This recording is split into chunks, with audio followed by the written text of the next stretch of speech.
ဒုက္ခနဲ့စာရင်စင်ရဲ့ချင်းကသူရဲ့ချီမုံလေးတစ်စက်မှမမီတဲ့ဒုက္ခရောက်ခိုင်းအားပေးစကားလေးချင်လို့တွေ့ဆိုတဲ့သာရဲ့ရှိရှိတွေ့မပူနဲ့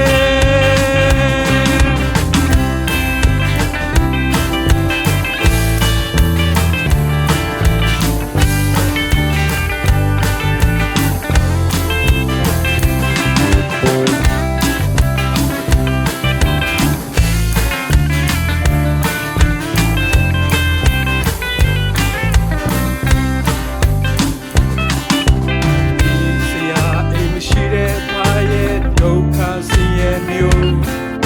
ကျွန်တော်အတွက်တကယ်တော့ကင်းဝေးစီတဲ့ဒါရီဆိုင်ရတဲ့နိုင်ကလေးမှာအားလုံးပြီးဆုံးတဲ့လုံးစုံဟာကြည်စုတော်ပဲအသက်ဆုံးချစ်တဲ့ကျွန်တော်အဖရဲ့ဒုက္ခနဲ့စာရင်စင်ရဲ့ချင်းကသူရဲ့ချီမုံလေးတစ်စက်မှမမီတဲ့ဒုက္ခရောက်ခိုင်းအားပြီးစကားလေးကျွန်တော်တွေ့ဆိုတဲ့တာရဲ့ရှိရှိတွေ့မပူနဲ့အသက်ဆုံးချစ်တဲ့ကျွန်တော်အဖရဲ့ဒုက္ခနဲ့စာရင်